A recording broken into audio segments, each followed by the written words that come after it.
Hi guys, it's me again. How are you doing? Hope you are very, very well. Who are you? If you are new here, I upload videos on Mondays and Thursdays on the funny side of life with anxiety and depression. And today, I'm attacking a subject which I've touched on about anxiety, but today I'm hitting it about depression. And that is dating with depression. I thought you were going to show me your lady secrets. One word, laughable. Now, obviously not a normal word when you think of depression, but it's laughable. Okay, what? And of course, when I say laughable, I mean it's a fucking nightmare. So awkward. So there you are, sad, really down, severely depressed, probably in bed, dark room, likely listening to Radiohead. The last thing on your mind is really dating because of just the nature of it. It's meeting other people, it's going out the house, it's getting out of bed, let's be honest. The last thing you actually want to do is go on a date when you are feeling severely depressed. No, sir, I don't like it. And also that's one of the things that's making you depressed because you're alone and you want to be with someone. Not saying you have to be with someone, but if you are feeling lonely and you want company and you want a partner, then you have to go and date, but you can't because you can't get your ass out of bed. So how the hell do you date with depression? This is not the way I'm going to find real love. Well, I've always said that I'm childish. Anyone who knows me will 100% say how ridiculously immature and fucking childish I am. But I've come to realise that maybe it's not just me being immature, or maybe this is just a little excuse, but it's probably the depression talking. Wait, what? Now, I was watching a video a few days ago from this comedian, I'm going to put a link in the description, and its title is Depression is like the worst 3-year-old child. And I watched it, and suddenly loads of ideas came because I thought, well, actually, yes, it is. Do kids do this? Dealing with depression is like dealing with a 3-year-old child, but not any 3-year-old child, the absolute worst 3-year-old child. They're just bizarre. And so, thinking of depression like the absolute worst 3-year-old child suddenly puts things into perspective. And if you don't suffer from depression, a better understanding of what it's like having a 3-year-old, having the worst, the absolute worst 3-year-old child to deal with. So I've arranged a date and I'm at home getting ready, choosing what to wear, all the good stuff. Then into the room burst the 3-year-old. Hey. No, don't want to wear that. No, don't like that. Don't want to wear that. No. You know, I've chosen this. This is my favourite shirt. I want to wear this. I think it suits me. No, not going to wear that. No, don't want to wear that. And then there's this massive battle between me and the child about what to wear. Why is that? I am the adult. Really, Daddy? The jury's out on that one. But there's me, I should be able to take control of this situation and go, no, I'm wearing this. This is what's going to happen. But no, it's always... No, not wearing that. No. Don't like it. Not going to wear that. Don't like it. No. I then pander to that. Okay, what shall I wear? What do you want to wear? I want to wear this. And then what little Johnny suggests, we're going to call him Johnny, is something that doesn't really suit or doesn't really fit well, but it's something ultimately deep down in my psyche that I love to wear. That's ridiculous. Wear that. I think you should wear that. That's definitely the thing you should wear. I don't really want to wear that, not on a first date. Yeah, wear that. So I end up wearing this thing that makes me look a bit ridiculous because it was the best idea at the time by little Johnny there. Oh, yeah. Then it comes to leaving the house. You open the door. No, don't want to go out. No. Don't want to go out. Why? Why don't you want to go out? Why not? I want to stay inside. I want to stay inside and play. I want to play at home. Don't want to meet anyone. I want to stay at home. I've got this date arranged. I want to go out. Absolutely not. No, not going to go out. And then the more I battle with little Johnny, the more kind of crazy he gets, and the more stubborn, and the more he digs his heels in, and it ends up I'm not leaving the house. That's the way it is. I can't leave the house because little Johnny doesn't want to go out, doesn't want to go and play, doesn't want to go outside, wants to stay indoors. It's just this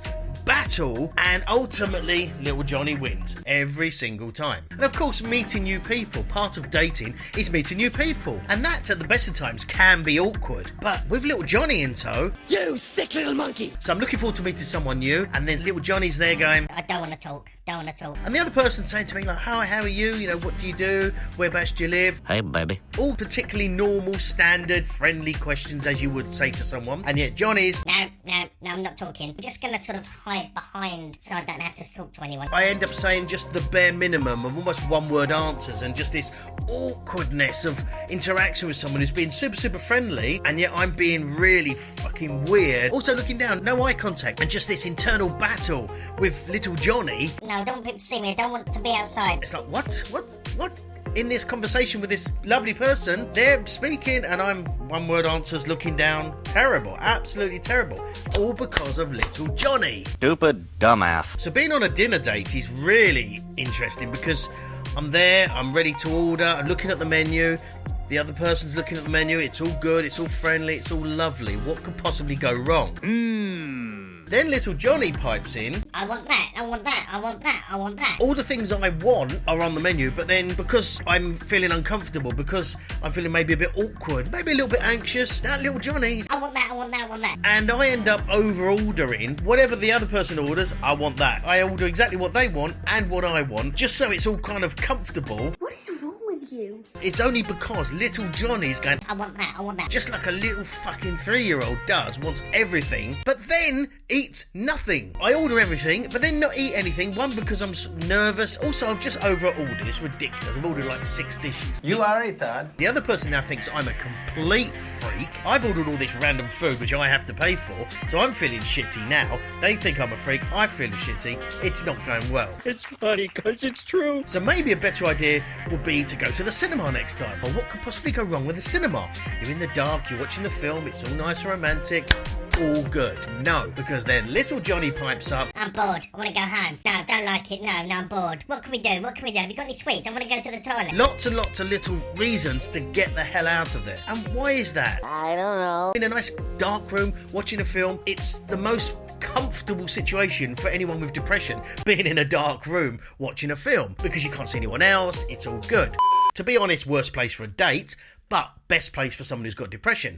And yet, little fucking Johnny's there going, No, I want to go home. I'm bored. I'm really bored. I want to go to the toilet. I want sweets. I want ice cream. I want nachos. I want everything. I just don't want to be here. I'm very, very bored. any excuse to leave, I end up making because I just feel so uncomfortable in a place that should be the most comfortable. It's absolutely proper mental. If you're sometimes feeling proper mental with anxiety, depression, or any other kind of mental health condition, I definitely recommend you check out BetterHelp. It's an online service, it's a one-to-one therapy, and if you put in the code DAZHANDS, you'll get a 10% discount. I'll pop a link in the description so you can check it out. Now, a classic thing on a date is always conversation. I'm not one generally to be short of conversation, Are you sure? as you probably can tell, but when on a date, it's quite easy to sort of hold back and not let the full tidal wave of my conversation go out. And what I will tend to do, and this is where little Johnny comes in again, I will often pick a subject and go on and on and on and on. Just like a fucking 3-year-old, just talk about Lego, Lego, Lego, Lego, Lego.